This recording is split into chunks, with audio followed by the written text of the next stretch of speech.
So we are thrilled to have you here for today's event, hosted by the Salata Institute for Climate and Sustainability. Salata is the hub for climate research and education, and relevant to today, collaboration within the climate sciences. I am Jonathan Thompson. I am the director of the Harvard Forest, which is Harvard's 4,000-acre outdoor classroom and laboratory in central Massachusetts. It's my great pleasure to introduce Thiago Picolo today, who is the CEO of re.green, and he's going to tell us a bit about some of the innovative work that re.green is doing. Thiago has deep roots at Harvard, having done his BA in economics here, and then having done an OPM course over at the business school as well. After that, he had a variety of impressive positions as an executive in both finance and fintech and CEO of corporations before he came to re.green. And so we're going to break today's event up into sort of three sections. First, Thiago will introduce his work and give us a little background on it. I'll then take the moderator's privilege to ask the first handful of questions, and we'll get the conversation going and then open it up to the group. We hope to have 15 or 20 minutes at the end to really have a good conversation about this work, and I'm sure we'll all learn a lot. So with that, I'll pass it over to you, Thiago. Thank you. Thank you, Jonathan, for the kind words. Thank you, Thais and Thiago, for helping organize the event, and the Salata Institute as well. I'm very excited to be here today talking about re.green. And as you mentioned, hopefully we'll have a lively discussion more than a one-way kind of presentation. I wanted to start off, maybe even before talking about re.green, coming from sort of a personal side of things and why I joined re.green to start with. I think most of the people that we have at our company are either lifelong ecologists, many, some are forest engineers and forest scientists. That's not at all my case. I'm someone who, as Jonathan mentioned, studied economics, worked in finance, spent some time here in the US, some time in Brazil.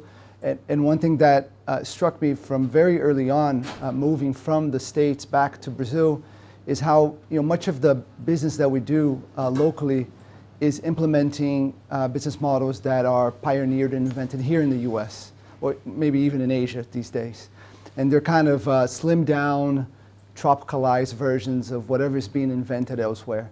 And I think with re.green, the idea here is that we can create something that's really unique and that leverages the competitive advantages that Brazil has in favor of solving a global crisis. And it's the same competitive advantages that make our agricultural sector a global powerhouse, our commercial forests are global powerhouses as well. And I think if you look at Brazil's history over the last 200 years, most of the wealth in the country has been made consuming the country's resources. And the idea with re.green is to show that we can create wealth by restoring the resources of the country. And I think that's a very powerful thing to be involved in, and something that I'm very proud of. Talking about what we're an ecological restoration company. So what we do is we take areas that were deforested in the past, generally decades, sometimes even centuries ago, and we restore the original ecosystem that was there before it was cut down. I think there's a few things that make the company unique or differentiated. First is a focus on scale. Traditionally, restoring forests is something that's done at a more kind of artisanal scale, very brave, hard work, often with philanthropic capital, which we believe should be valued and should increase. But we also believe that there's space to complement that with a more scaled approach, especially considering the size of the problem. re.green also tries to differentiate itself in the quality of the ecological restoration. So ecological restoration means that not only are we restoring the physical composition of the forest, but all of the ecosystem processes that give it resilience. It's a company that's also very much grounded on science. As I'm constantly reminded, I'm the first non-PhD on staff. I was employee number 8, and we're very proud of all that science behind it. And it's also very proudly a company. We're not an NGO. We think a big part of our contribution is to show that you can make returns by restoring forests, and by making returns, you get to attract capital, and when you attract capital, you can scale as fast as we need to. maybe just one page on why the company is in Brazil and not in New York or not in Asia somewhere. Brazil is really well positioned as a leading place for nature-based solutions globally due to a variety of factors. The map on the left kind of has a scale which shows the size of the potential market in each of these places. So you see that the Brazil, the other South American countries that neighbor us, that strip of Africa, Southeast Asia, those are all places that are quite well endowed for nature-based solutions. We have a huge amount of land available, about 194 million hectares of pasture lands. That's the size of Portugal, Spain, France, Italy, Belgium, and the UK put together, just for cattle to graze on. And about half of that is considered in some level of degradation. So very low productivity, very low returns generated. And we've chosen to be in this business, the business of capturing carbon, of restoring forests and capturing carbon, because we believe that this is going to be a huge market. I mean, the world emits today 60 gigatons of carbon. There are a myriad of ways and myriad of challenges to actually reduce that to zero. There will be some role for sure for sequestering carbon from the atmosphere to complement a reduction in emissions. And we believe that nature-based solutions offer a compelling and attractive proposition for that. And here we bring a comparison with what is the largest sort of tech-based project that exists called Mammoth. If I'm not mistaken, it's in Iceland. It's a plant which sucks carbon out of the atmosphere. The technology is called DAC, direct air capture. When it scales to capacity, it will capture 36,000 tons of CO2 per year at a cost of around $600 per ton of carbon sequestered. Our first two projects that we've sold to Microsoft, I'll talk a little bit about that, they will sequester approximately 428,000 tons of CO2 per year. And in fact, we will do a first issuance of credits next year, which we expect to be over 100,000 tons of credit of carbon at a cost of about $25 per ton sequestered. So it's a really compelling, I think, cost and scale proposition. And it also generates all these wonderful co-benefits to biodiversity, to communities around that, even the most efficient machine to suck the carbon out of the atmosphere won't be able to do it. And so we've built this company to be really a leading ecological restoration platform where our business is to restore forests and we find ways to monetize that restoration. So, carbon credits is an important way. These credits are seen as high value because they are a kind of removal credits. They remove the carbon from the atmosphere. They have a very clear additionality. But it's not the only way we seek to monetize the restoration. We also have, in about 9% of the areas that we restore, planted areas with native timber, a smaller number of species, but we'll harvest that in 20 to 25 years. This generates an additional revenue source for us, helps us displace illegal timber, helps us displace more polluting materials, and gives us an additional return. And there are sort of emerging ways to monetize other benefits that a restored forest brings, like biodiversity or water quality and so on. These are still kind of new, but it's a big bet that I think we are making into the future and the market as a whole is making into the future.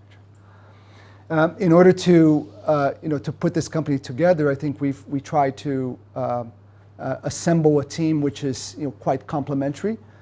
We have a strong group of scientists, a strong group of practitioners in forestry and forest engineering, and executives and investors from the financial sector and other corporate sectors.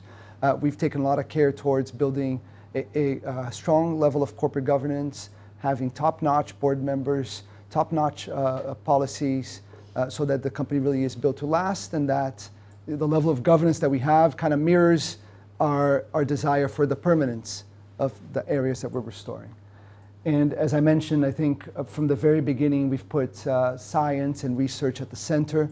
re.green actually has among its founders two of Brazil's most cited, top 20 most cited researchers in any field. People that have done very seminal work and published very important work in journals like Nature and Science and so on. And we continue to invest in science constantly in order for us to improve the operations and the outcomes of the restorations that we do. And I think since founding the company, I think we're pretty proud of the milestones we have achieved. I think it's been a pretty consistent run so far. We were founded in mid-2021, so about, 3.5 years ago or so. We raised our first round of capital in early 2022, about $80 million from 4 of Brazil's leading investors. These are investors that are well known for running large amounts of capital, generating lots of returns, but also having a deep commitment towards long-term impact and sustainability. We acquired our first area of restoration in Bahia in May of 2022, and we began operations there in October of 2022. We've since increased the footprint of the company considerably, not only in Bahia, but in other regions as well. I'll show that. We signed a first offtake agreement with Microsoft in April 2024, quite a large deal. It's a deal for the restoration of around 15,000 hectares in the Atlantic forest and the Amazon, where we commit to sell and they commit to buy the carbon credits that would be generated over 15 years due to that restoration. We have since signed a second offtake agreement with Microsoft in December, which we announced in January. So that's another 17,000 hectares. And we continue to evolve both in operations and land and on the commercial front as well. And just very recently, in the last 3 months, we had our first project approved with Vera, which is the certification agency we work with. So we're coming up on the first issuance of credits very, very soon. This is what the footprint of areas look like today. And this is actually a good example of how we use science in the business. So when we were starting out, we were trying to figure out where should we locate our operations. I mean, Brazil's a huge country. There's opportunities everywhere. But a hectare of restoration in any random area does not yield the same outcomes if you decide to actually optimize one or more of the variables. So we've decided to focus on these 2 areas initially. First is the Atlantic forest in Salata, Bahia. It's considered a real hotspot for biodiversity. It's where Brazil was first settled. That's where the Portuguese landed. So it's where the forest deforestation first began. We also chose to be present in the eastern edge of the Amazon, Paragominas in Pará and Maracasumé in Maranhão, which is also kind of where the deforestation of the Amazon began. We currently have almost 30,000 hectares of areas that we either own or lease, about half of that being restorable areas. The other half is standing forest, so we take care of it, we conserve it, but we don't need to restore that. And they are mostly in these 2 clusters, in the eastern edge of the Amazon and in the southern Bahia in Anápolis. These are the different properties that we have. And we've just recently signed our first partnership agreement in Mato Grosso, in the southern edge of the Amazon, with a large agricultural company called Agropenido. And I was just speaking to someone about this. So, the first 1, 2, 3, 4, 5, 6, 7 properties were all cattle ranching operations run by very unproductive operators, some of them absentee landowners, which we bought. And then we're transforming the land from unproductive cattle ranching into native forests. The partnership with Agropenido is different. This is a large-scale agricultural company which recognizes that not every single hectare that they work is as productive as it could be, and where they are making a choice of taking around 600 of those hectares, leasing them to us. We restore the forest there, and they get a part of the revenue that comes from that. I think that's a huge opportunity as well. We see very low levels of productivity in cattle ranching in Brazil, and for us to work with these landowners, I think is a tremendous opportunity. Here's a second example of where I wanted to bring science and show to you guys how we use science, is in designing the restoration itself and designing the restoration models. Not every single piece of land demands the same type of restoration methodology. We could be looking at areas, sometimes we're looking at areas of low natural regeneration, areas where there is no natural potential left, areas that have been very intensively worked, there isn't a real strong seed bank left. So in that case, we need to invest very significantly. we'll need to subsoil, we'll need to fertilize, we'll need to plant a lot of individual seedlings in order for the forest to come back. And then on the other extreme of the spectrum, areas of high natural regeneration are areas that maybe were not deforested that long ago, were not as intensively used, where there are lots of forest fragments around. So perhaps in that case, we don't need to do as much. We can control the exotic grass, for example. We can control for fertilize the soil if necessary, correct the soil in some way, and then let nature do its thing. And it's important to kind of understand and dominate all these different models and to be able to correctly identify where to use each one of them so that we don't end up in a scenario where we're underinvesting in an area that needs it, because if we do that, then the forest will not have the progression that it should have within the time frame that we'd like. But we also don't want to be over-investing, planting too much, because if you can work with nature and you can do it more efficiently, there's no need to kind of waste resources that way, and we can grow and get more scale doing otherwise. And here's what, for example, a map of a restoration looks like. And it's never an individual model, one individual model in every specific property, because every property has a different way in which it was settled. So maybe an area which is flatter, is closer to the roads, will be an area which was very intensively used and will therefore require very intensive restoration as well. Areas that are more in the periphery of a property or that are close to an existing forest fragment will need a different type of restoration. So each color that you see here is a different prescription, and understanding that and having the blueprint to do it well, I think it's a key competitive advantage and a key success factor at doing what we do at scale and efficiently.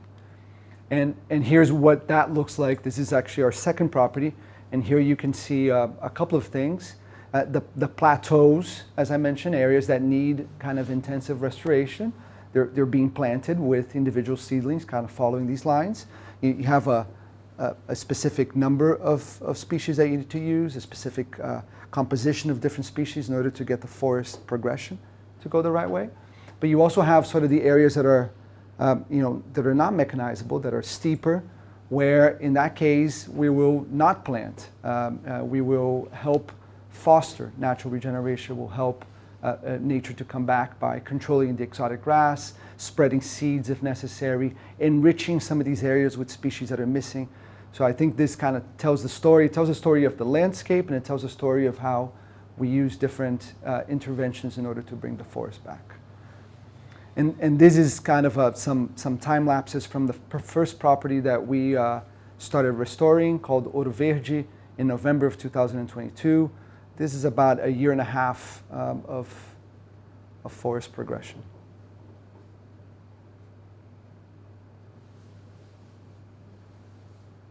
Now we plant them in rows, but obviously it doesn't.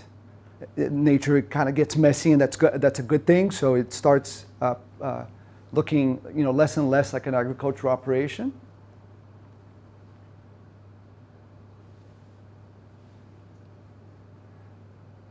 And these areas that are cleaner a little bit are the timber areas, the 9% of areas where we plant a much narrower number of species, or we will plan to harvest these between years 20 to 25.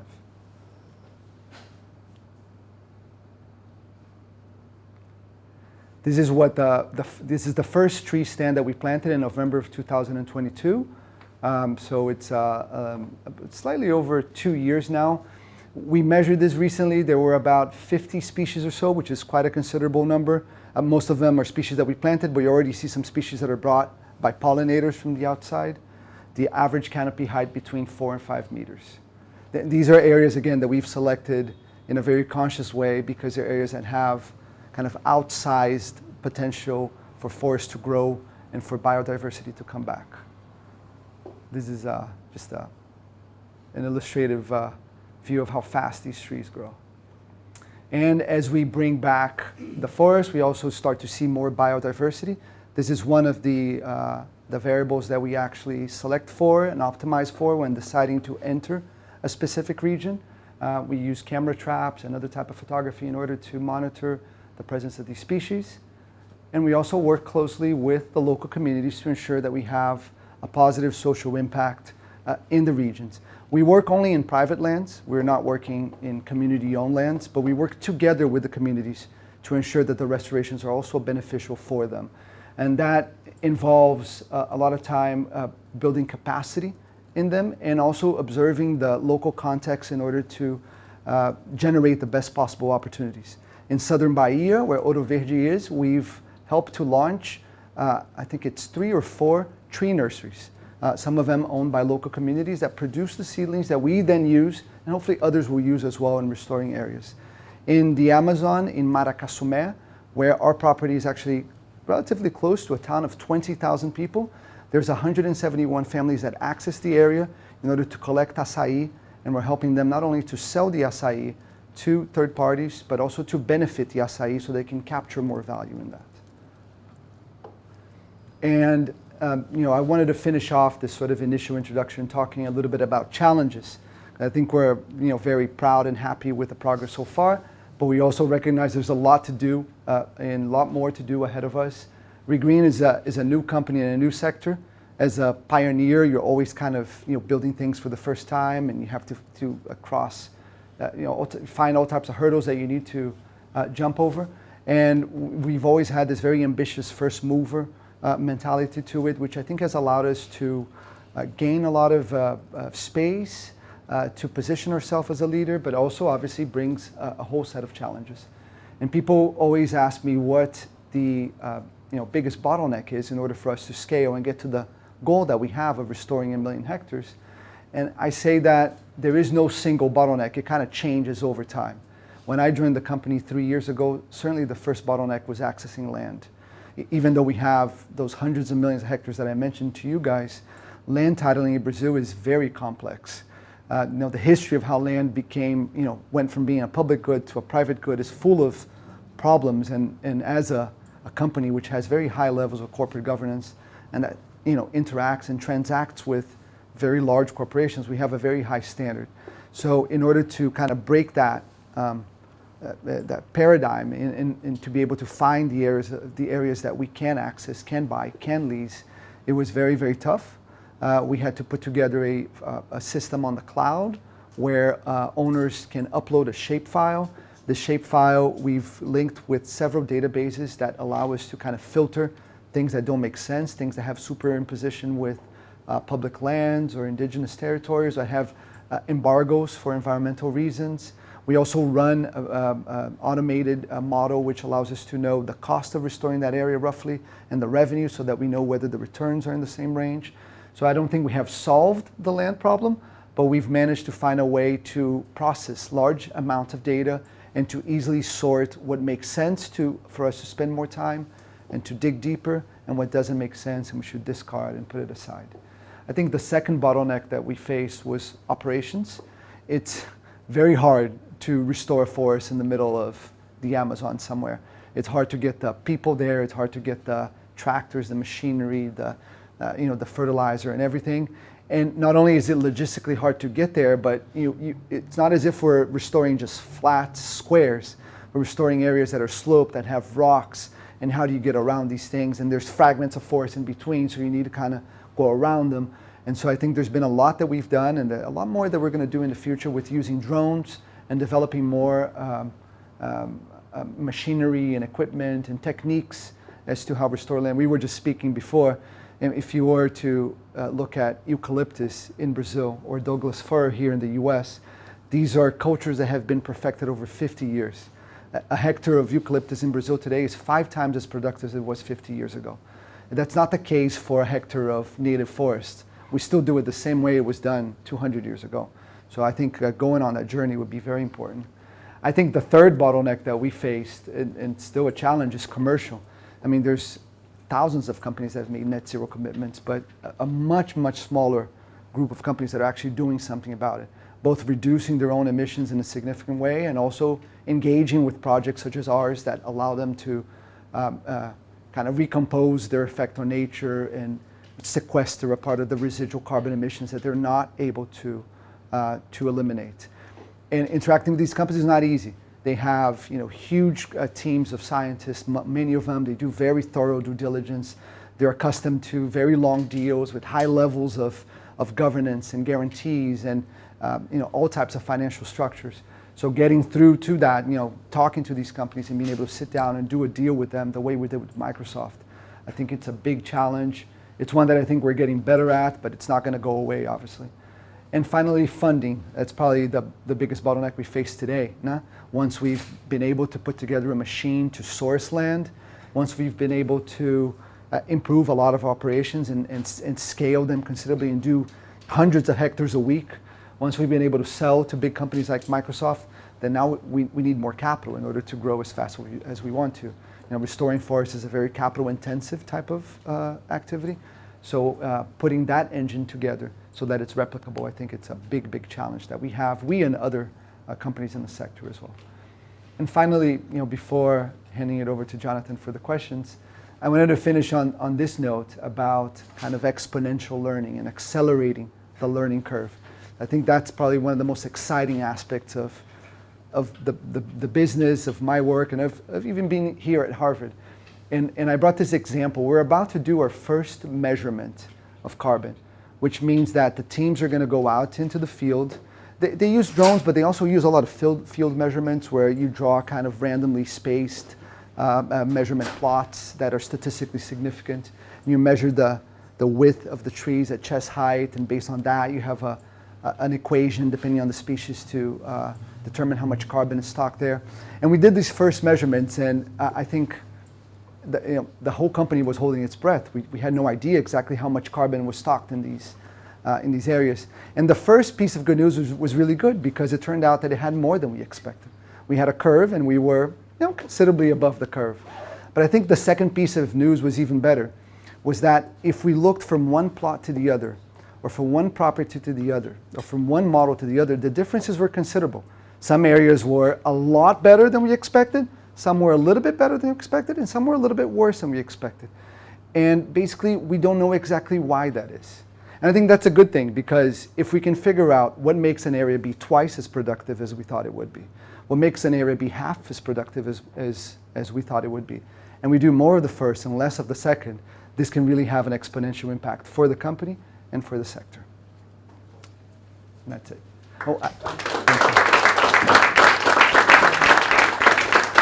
And I would be remiss if I didn't point out that maybe by the end you guys can register your interest in this year's Harvard Climate Action Week. It's a fantastic event hosted by the university and also by the Salata Institute. I didn't get to come last year, but I was very impressed by the lineup of speakers. So I don't know if I'll get to come, but I would really like to. And if you're here in Cambridge, why not? Absolutely. Yeah. Well, thank you. That was a wonderful presentation. I'm going to ask a couple of questions to launch the conversation, and I hope you guys will take over. I'm going to just be totally selfish because I study how climate change is affecting forests. That's my line of research, and I know that that poses a real risk to the future of these forests. The climate is changing. Disturbances like fires are becoming a bigger and bigger risk to these forests. How does re.green think about risk? You're making a 20, 40-year commitment with these companies. How do you incorporate that risk? Yeah. I think this is something that we've thought a lot about, and we try to address it in, coming from different angles. I think the first one is how we select the areas where we're going to be.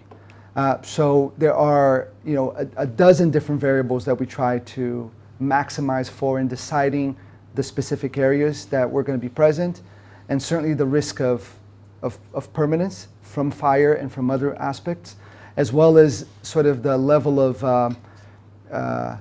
how close we are to the level of rain that we expect and other elements. That's a consideration. So we try to be kind of far into the safe area so that we're not kind of in a limit type of condition. So I would say the first way we try to address that is selecting very carefully the areas where we're going to be present. I think the second way we try to address it is to take the change that's already been seen into consideration our projections for the future carbon capture. So we've worked a lot, for example, as I mentioned, with the eucalyptus sector, and they have good data as to how productivity has changed over the last 20 or 30 years. So we use that data, we kind of modify it to our own uses, and then use future projections to estimate how the forest will behave. Finally, there's also, I think, a concern towards how do you protect the area that you've restored? So everything from building the correct fire breaks, from interacting and training the local communities around so that they don't use fire in a irresponsible way. Some of our larger properties have 50-meter tall towers with cameras in order to monitor potential fires and then get the fire brigade out there as soon as possible. So it really is a combination of things. It's all of these things together hopefully will allow us to have a decent level of protection on the So it's a big part of your perspective on these. Yeah. And I mean, even though a lot of the capital investment is made in the first year and a half, I mean, we have a budget for 50 years for permanence for these areas, right, which includes monitoring the areas for fire and other hazards as well. So you make this decision not to grow eucalypts, which could sequester more carbon more quickly, and instead you're promoting biodiversity and you're working with native species. You alluded to the sort of nascent biodiversity markets. I wondered if you would talk about sort of your hopes for how that decision to forego the productivity of genetically engineered eucalypts and actually restore biodiversity, your sort of hope for the business case for a biodiversity credit, or what would that look like to you? Yeah, I think in a way, Jonathan, it is a hope, but it's also somewhat of a reality already. You know, the companies that we interact with, Microsoft, Google, some of the European consumer product companies, I think they're already willing to pay a premium for what we do because it is a high quality native ecological restoration. And because they know that they get, together with every ton of carbon that we're delivering to them, they're getting a bunch of other co-benefits built in and packaged into that. My hope is that more companies will come into the market. I think a lot of companies are in the sidelines right now. I don't think there are a lot of companies that are buying cheap eucalyptus carbon.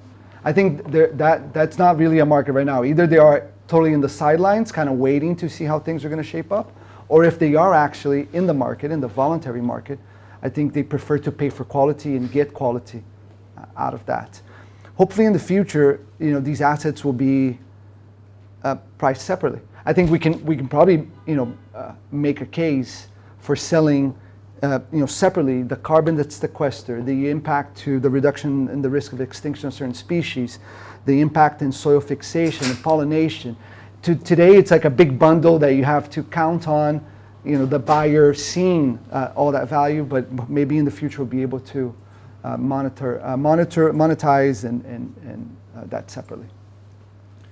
So I feel in the States a bit of a sea change with the political attitude towards climate change and carbon, and anecdotally companies sort of walking back some of their climate net zero commitments. At least that's what I read in the newspaper. I'm outside of my depth. You can educate me on this, but how big a role is the voluntary carbon market in the business, and how do you feel about the future of that market, and how does the volatility in that market influence your decisions in re.green? Yeah.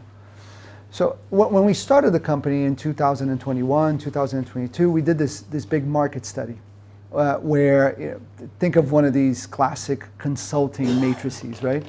Where you have on one axis, the companies, how bold their commitments are. On one end of the axis has made very bold net zero commitments. On the other end of the axis hasn't said anything.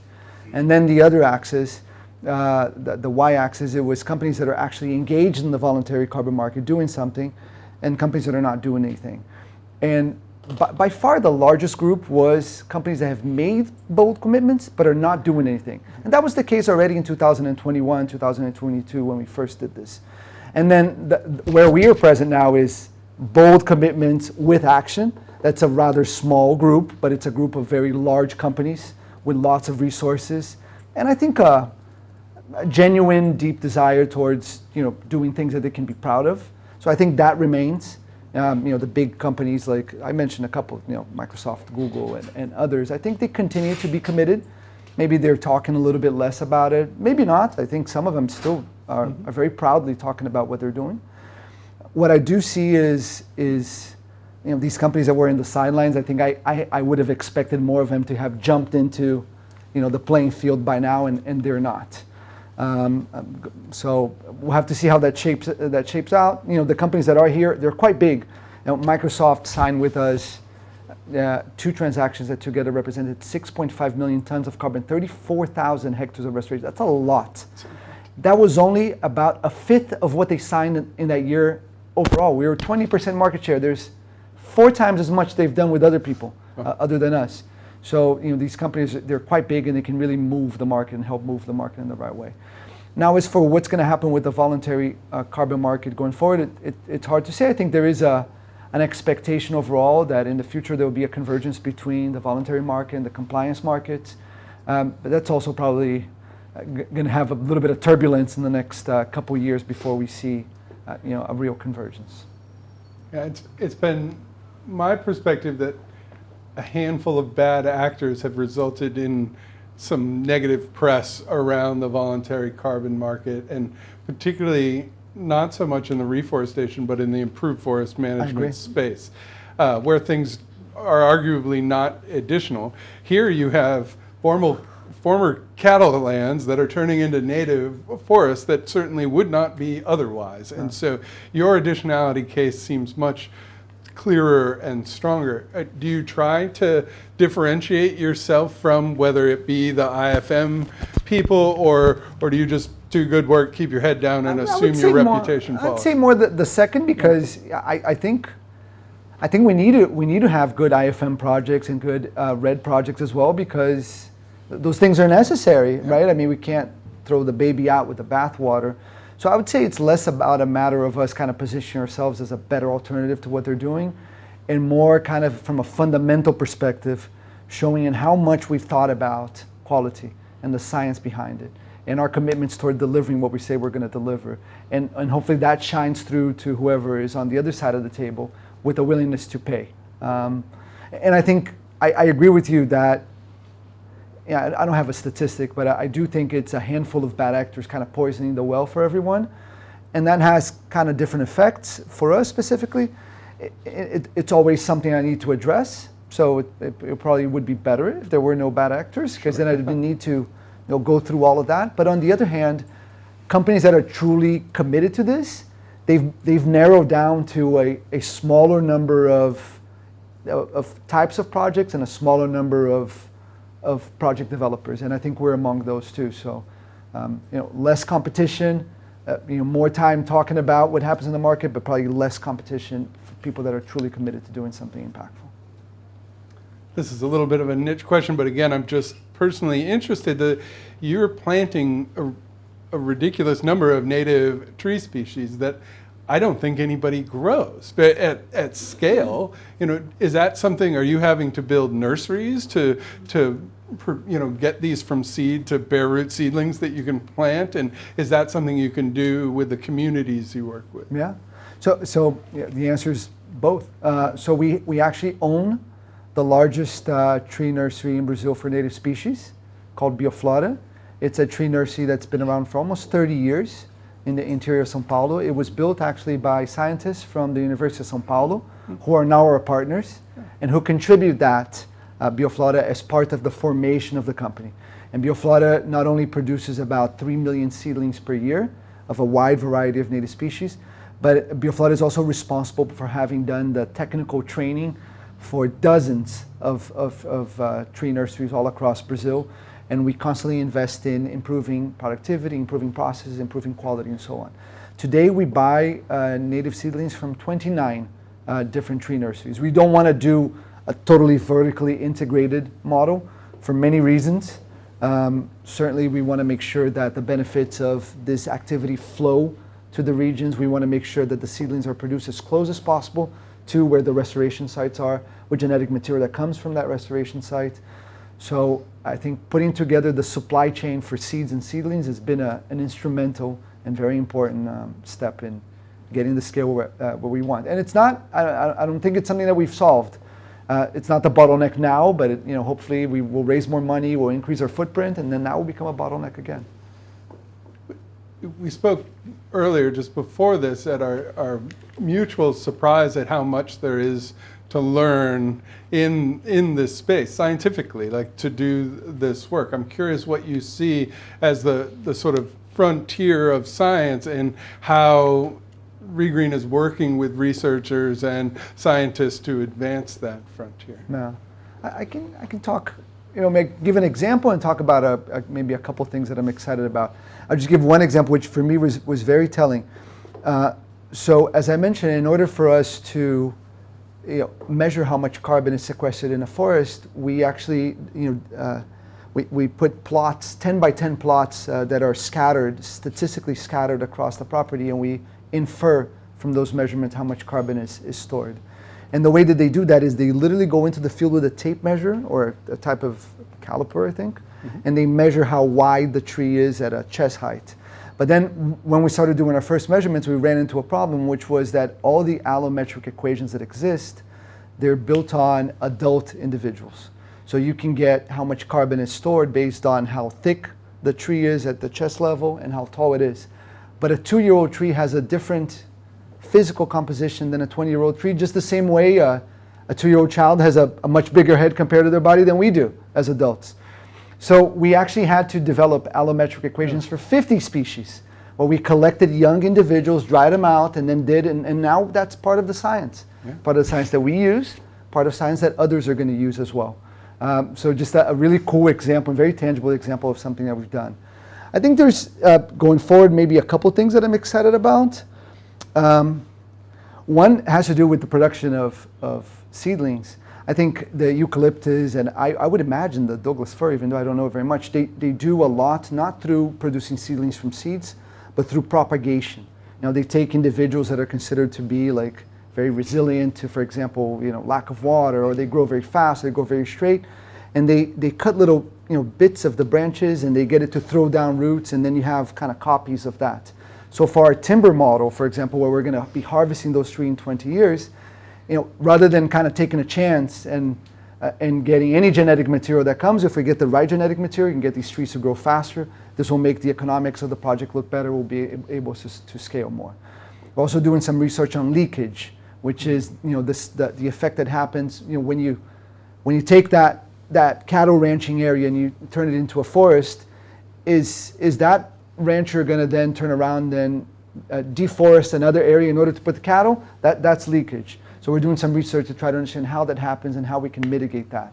So just two examples of kind of frontiers in technology and science. We work internally at re.green with our PhDs, our research team, and we also work with research institutions on leakage. For example, we're working with Cambridge University. And we like to do those collaborations. I think it's very useful and helpful. Well, I could ask you questions all day. It's fascinating, but I don't want to be greedy. So why don't we open it up? It seems efficient for you just to call on people yourself rather than have I'm going to do by order that I saw. Your hand thanks. going up. 2 short questions. One, what is the biggest hurdle to commercialization? And we definitely see the price differences. What makes companies more hesitant to take this on versus technological solutions? And the second thing is, can you describe the offtake agreements and how they're structured, especially considering most of the carbon is sequestered towards the end of the contract agreement versus the beginning, and how you kind of measure that, and if you have market exposure, or is it like a fee-based type of contract? So the offtake agreements, in our case, we have two. One is a 15-year agreement. The other one is a 25-year agreement, where we commit to delivering a certain number of carbon credits every year, and the buyer commits to buying that same quantity at a fixed price. There's normally an initial period where we are building up the asset, where we are actually sourcing the land and restoring the land, and then there's a period where the sequestration itself and the verification of the carbon tons actually occurs. I'd say it's not backloaded. Actually, if you look at a forest over 50 years, probably 70% of the carbon sequestration happens in the first 20 years, and then 30% happens after that, because the forest starts to, the growth levels off a little bit. It's not uncommon for the off-takers to make a kind of a down payment in the beginning, a prepayment, to help defray the cost of actually implementing the project, and then paying a portion of it over time as we deliver the credits. And there's also all these mechanisms because, you know, we understand nature. It has a variance, even though we're committing to deliver a specific number of credits. There'll be years where the forest will grow a little bit more, a little bit less. So there's always all these buffers that we built into the contract. We don't sell 100% of the carbon that we expect. And we have all these mechanisms in case we're not able to deliver as much as we expected in a specific year. We have a cure period of a year, 2 or 3 later on in order to do that. So that's how the offtake agreements are structured. They're very useful for us because they help to kind of bring an external validation, commercial validation. It's not just us, you know, defending that this makes sense, but you get a number that someone is paying and a commitment to buy. It also is very helpful for raising capital. It's much easier to raise capital when you have a AAA credit like Microsoft committing to buy hundreds of millions of dollars from you over a long period. You know, people are much more willing to give you money in that case. Investors must love that. Yeah. Equity, not so much. Yeah. Well, equity as well, but I mean, we probably want to raise less equity, Yeah. because they demand higher returns and they run more risks, but really fund the operations through debt or kind of mezzanine structures based on those offtake agreements. You had another question. I don't know if I addressed it. The hurdles. Commercialization Yeah. makes companies hesitant to take this on versus technological solutions. So I think I can answer that question in 2 ways. I mean, versus technology, I think most of the companies that I talk to, they do a bit of everything. They like the tech solutions, but they like it a lot because of the permanence, the fact that you don't have to worry about fire or local communities and things like that. It's much more maybe easier for a software engineer to understand. But I think they recognize that the scale in the tech solutions it's tiny. And I think they see their role to foster this market, but even with very positive projections, it's still hard to see how tech solutions are going to scale to be very, very meaningful without the nature-based solutions also helping. And I think in terms of hurdles, I mean, they want to see credibility on the other side. They want to see, and I think that has to do with sort of project credibility, how the project is designed has to do with the credibility of the team, and even credibility of the company. They want to sit across from someone that has good lawyers on the other side, has audited statements, has a negotiation team that speaks their language, can sign an agreement. So I think having that professionalism is also a big hurdle between, actually being good at what you do, but being able to sign a large agreement with a corporation like that. I think here we have another one. I wanted to get your thoughts on using VC money, or in this case, like raised money for purchasing land. And in general, do you think this as a reasonable pathway to scale, given that makes your relatively new startup very, very asset heavy? Asset heavy, yeah. I have I'm gonna, in what would say that Who Wants to Be a Millionaire? There's one of the lifelines is you get to call somebody. Mm-hmm. So I'm gonna use my lifeline here. I have actually one of our founders is here today. He's the chairman of the board. His name is Marcelo. He's here at Harvard doing the advanced leadership program. So I told him that once I got a question that was more towards his end, that I was going to direct it to him. And so that you guys can actually he's going to be around for months still, I hope so, here at Harvard. Well, we had to be capital intensive at the beginning because we wanted to control the whole process. This is something that we had to prove the concept before we could try to market this to people that we could expect to finance or even to sell credits. We wanted to control the whole process, and it worked because we were able to be the first movers by controlling the whole process and by using the equity to do this. So it's not really VC money. The money came from me personal and from another business partner, and then to some investors that look at this as a intergenerational business, something that has a generational approach to it. And so we have a permanent capital, people that are willing to stay there, and people that understood the need to have a capital-intensive business to prove the concept. As we move forward, as Thiago was saying, the idea is to, little by little, start reducing the intensity of capital. And to be, I think, smart in how we structure, the different capital pools. I think the project level investment with the offtake is going to appeal to infrastructure type investors, investors that invest in roads and concessions and real estate and so on. And then the topco investment is more VC-like, where you get kind of outsized returns, a lot less capital intensivity. Sorry, over here. Yeah, my question is regarding actually maybe like the previous point. I'm still having a hard time to really understand like how do you convince like off-takers, like big off-takers like Microsoft or Google, basically to kind of agree to what is gonna be there for such a long time. Like, did you have to have previous track record, or like what kind of like things that you use to convince them? Sure. That's like still very Sure. important. So I think for sure we had, I think, a lot of tangibility to show them in order to generate that level of convincing in them. I think it started with the sort of the background of the people involved. As I mentioned, we have a scientific team which is, I think, second to none in the world in terms of restoring tropical forests. They have very long CVs, they've published a lot, they've been around, so I think that adds weight. We added to that, I think, a group of really fantastic investors that are not sort of investors that come and go. They're known as investors that are more buy and hold, they stay for a long period. And then we actually, the question about capital intensivity, before we actually went to Microsoft, we actually bought a piece of land and restored it. So when we went to Microsoft and say, I'm not selling you an idea, I'm selling you something that exists, you can come visit it, So it was the combination of those things. Obviously more capital intensive. It's harder to do that if you're not sitting on money that you've raised, but if you have that possibility, you can then come with a much stronger hand to a company like Microsoft. Again, these guys are also kind of under pressure. The ones that really take their commitment seriously, Microsoft, we talk about them a lot because they're the big gorilla in our sector, and we have a very deep relationship with them. They've been writing checks left and right, and yet over the last 3 years, their carbon footprint has only gone up. So if they want to do something, if they want to get to where they want to get, and I think they do, they're under pressure. They need people like us and more companies like us. In the back. Question. Thank you for the presentation. It's very optimistic to me. You created an equation. You're providing a supply, and you say on the other side of the equation it's volunteer carbon.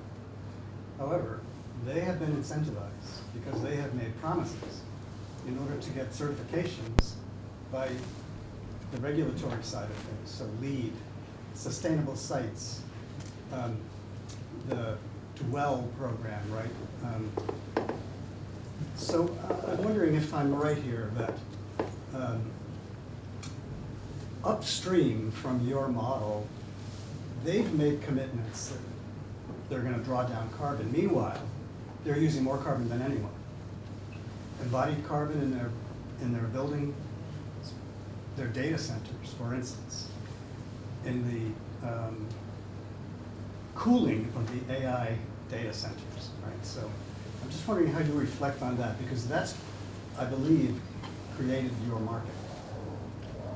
Yeah, AI is a relatively recent development, but it's very impactful, and especially for these companies. There's a reason why they're in the quadrant that has made bold commitments and is actually doing something about it. It's because they have actually a very high level of profit per ton of carbon emitted. Compare that to a cement producer, for example, which emits a lot more CO2 and makes a lot less money. Those guys they have a much harder time to fix their problem compared to some of the big tech guys. I do think I don't know if I understood your question. Maybe it's more of a philosophical question. I think they honestly see that it's a matter of sort of a societal license to operate. If they don't get ahead of the problem and they don't show that they're doing something, maybe later on, who knows, they become the next big oil, or the next big tobacco. They become something that's questioned by society as a whole. So I think they're getting ahead of it. That's how I see it a little bit. I don't feel them as pressured by third-party certifications. Perhaps it's not something that I've ever heard them talk about. I do think they get a lot of pressure from their stakeholders internally. I think I see the employees and the people in the teams are very, very, very committed, and I think deeply committed. I think they also get a lot of pressure from society, increasingly so. Yeah, I work in the built environment, and I'm very aware that they do make promises that they need to keep.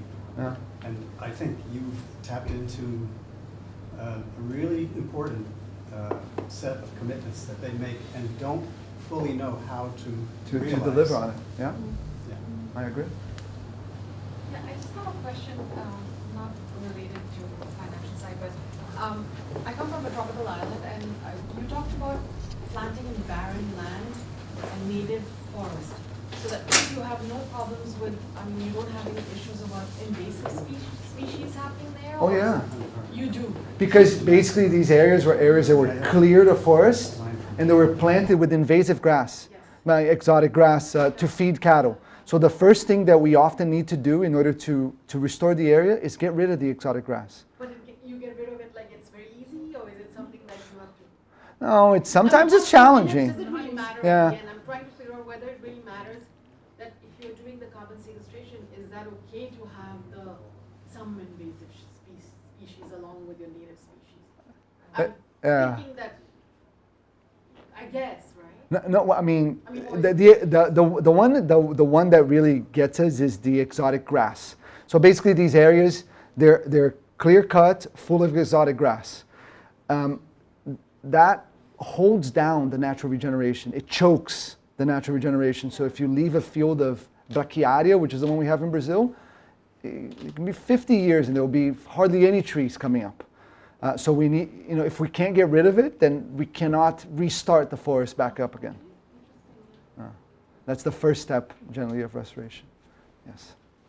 You talked about the third-party verification. So I really wonder about how your MRV process going on with the Vera. Yeah. So Vera is known. They're the big. They have a very large market share in the voluntary carbon market, specifically in nature-based solution. We've worked with them since the beginning. They're well known for being very slow, bureaucratic, and often for not really being able to filter good projects from bad projects. Most of these bad actors that you mentioned were projects that were verified by Vera. So, I mean, it's almost like a necessary evil for us. Like, I need to get it, but we don't place a lot of weight on it. Neither do most of the buyers. Now, the really sophisticated buyers, the guys that are writing big checks, they have teams in-house with dozens of scientists that do their own due diligence, and they rely much more heavily on that than on the Vera stamp. There are a lot of companies, startups coming up to try to replace Vera that use more fluid kind of mechanisms and processes, that use software, that use digital tools, that use the blockchain. So I don't think this Vera monopoly is definitely under attack. I don't think it's a significant portion of our business, a core portion of our business today, and it's primed for kind of a revolution. I see a lot of startups in that area. Yeah, over here. How do you go about contract pricing? Like, there are different maturities throughout because it's a long-term project. How do you go about pricing the contract?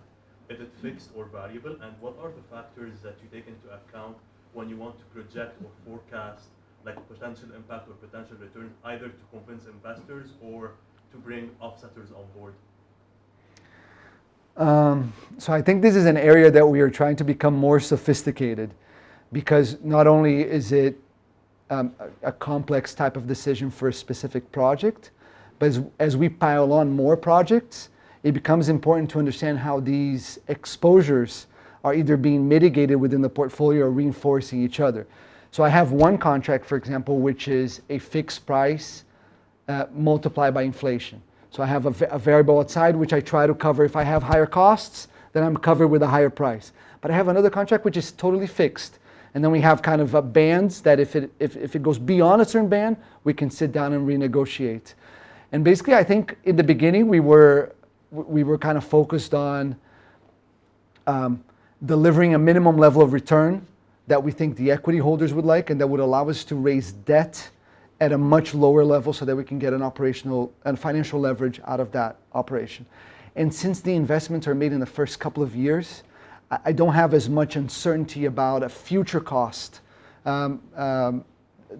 versus sort of the streams of of income that come over many, many years. So 90% of the CapEx in the first 2 years helps us have a little bit more certainty about how much it's going to cost to implement the project.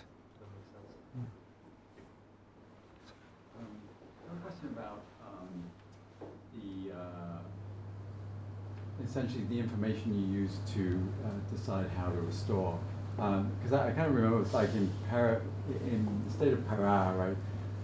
My recollection from ecology, one of the big drivers of how quickly regeneration occurs is how mechanized the site was. Like, were they using bulldozers and compressing the soil, and soil compaction being a major issue?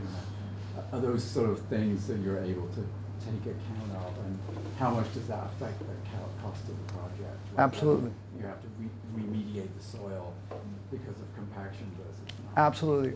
I think probably the main variables we use, I would say, are rain. How much rain and how well it's spread over the different months, if there's a big differential between dry season and the wet season. We also look a lot at the availability of land. How much of it is cleared versus how much of it is still forest, the average size of the plots. We look at the price, obviously, and we stay away from more expensive areas. We cannot compete, and we don't want to compete with grain, soy, corn. We want to compete with very low return activities such as cattle ranching. And we actually we have a kind of a positive view towards areas that were not as intensively mechanized, not only because it often affords us the possibility of doing a restoration which is less capital intensive, where I can do assisted natural regeneration or enrichment rather than planting, but also because the cost of accessing that land, either buying it or leasing it, is so much lower. If it's flat and mechanizable, my operations guy love it, but the finance people hate it generally. So what we're trying to do is to develop drones and other types of techniques which allow us to use these areas that don't have alternative use, that are currently just kind of hills where cattle are grazing on them in a very unproductive way. So definitely a very big factor for us is mechanization.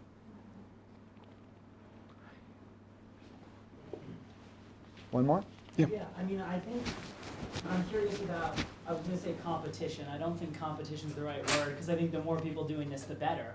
But what's the global scale of other people doing what you're doing look like? How many people are as focused on biodiversity, or was that relatively new when you guys started doing that? So I think you're right that I also don't think about it as a kind of a, fixed pie where we're competing and the slices are in order for one to become bigger, the other one needs to become smaller. I think we need to become successful together. Well, definitely the first layer of competitors are people that do ecological restoration a similar way that we do. There's a couple of other companies in Brazil that came up during kind of the same time as we did, with a similar type of mindset. There's a couple of companies here in the US as well. A company called Chestnut, for example, is a very interesting company. There's a couple of companies there's a company in Panama called Pontera that's really good. So there's probably a handful of companies that have a similar commitment towards quality, and they all kind of came up during this sort of resurgence of the voluntary carbon markets. Between 2020, 21, there was a big resurgence. I know our scientists have been doing work at restoring forests a long time. They became more interested in this idea of transforming their work into a company as they saw more activity in the voluntary carbon market. We also think of competition more broadly as it relates to any carbon sequestration strategy. I talked about direct air capture, there's biochar, there's mineralization of rocks. Those are a bunch of different things going on at the same time. But again, re.green has this objective of restoring 1 million hectares of tropical forest. That's very hard. If we do that, we're going to be sequestering 15 million tons of carbon per year. That's a drop in the bucket compared to the 60 gigatons that we emit every year. So there's got to be dozens and dozens of re.greens in every single type of different model in order for us to actually have any type of meaningful impact. Maybe a last one? This will be Yeah. It's not a theoretical question, but since I know Marcelo, I'll get away with it. Have you thought about complementary businesses to upsell, for example, ecotourism that could complement once you have 1 million hectares, that's a lot. Oh, yeah. And there'll be a lot, I'd imagine there'd be a very strong interest for global ecotourists to sort of observe and learn from what you're doing. I mean, we think about this stuff all the time, and I think there are, and you gave an example, but there are, I think, many other sort of adjacent type of sectors that we could eventually leverage. But whenever someone thinks about that, I tell them to stop thinking about it, because what we're doing already, the core business is hard enough by itself. And so I think we're better served at getting really good at doing what we're doing and trying to be more careful about these very exciting, interesting adjacencies, leave them for later on. But it's definitely a possibility. We're already 10 minutes over, so I think we're going to call it Yeah, there. I'll stay here later if I you want guys to want thank to the come. audience one more time for this great conversation and ask you to help me thank Thiago for a great Thank you.